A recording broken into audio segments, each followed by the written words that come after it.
मुंबईतील कोस्टल रोडच्या बोगद्यात कारला आग, बोगद्यात मोठ्या प्रमाणात धुराचे लोट. कोस्टल रोडच्या बोगद्यात बर्निंग कारचा थरार, वाहतुकीवर परिणाम.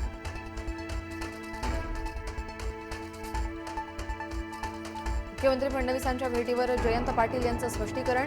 इस्लामपूर नगराध्यक्षाच्या अपात्रतेच्या मुद्द्यावर भेट घेतली. विलिनीकरणाचा कोणताही विषय भेटीत नव्हता, जयंत पाटील यांचं स्पष्टीकरण.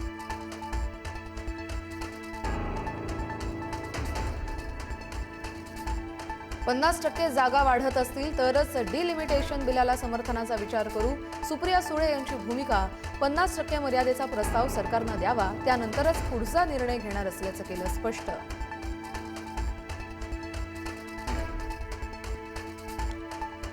उपमुख्यमंत्री शिंदेंसह 6 फुटीर खासदारांनी काल दिल्लीत घेतली अमित शहांची भेट. पाऊण तास अमित शहांच्या निवासस्थानी बैठकीत खासदारांच्या मतदारसंघातील कामांवर चर्चा.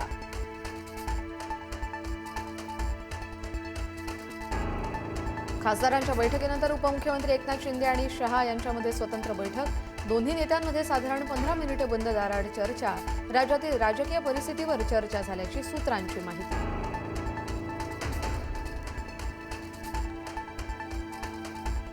कर्जमाफीच्या निर्णयानंतर मुंबईमध्ये आज मुख्यमंत्र्यांचा सत्कार. भाजप किसान मोर्चातर्फे मुख्यमंत्र्यांचा सत्कार. कुठलीही निवडणूक नसताना कर्जमाफीचा निर्णय घेतला, असं फडणवीसांचं वक्तव्य. नाशिक भावली धबधबा पर्यटक छेडछाड प्रकरणी नवा व्हिडिओ समोर. जवळपास 20 किलोमीटरपर्यंत गुंडांनी केला पर्यटकांचा पाठलाग. भावली धबधबा परिसरापासून गोंदेपर्यंत गुंडांकडून पाठलाग.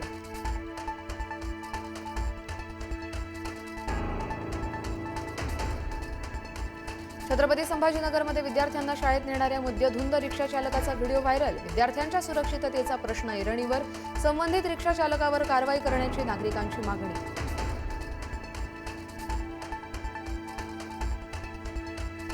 राज्यात मान्सून पुन्हा सक्रिय होणार. राज्यात 21 जुलैपासून पावसाचा जोर वाढणार. 17 जुलैपासून कोकण घाटमाथ्यावर बरसणार.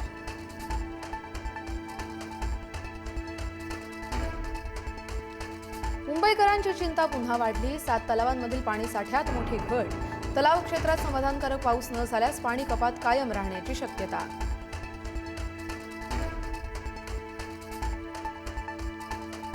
आजपासून नवी मुंबई विमानतळावरून थेट अबुधाबी सेवा. नवी मुंबई विमानतळावरून आंतरराष्ट्रीय सेवेला सुरुवात. आठवड्यातून 3 दिवस एअर इंडिया एक्सप्रेसची अबुधाबी सेवा सुरू.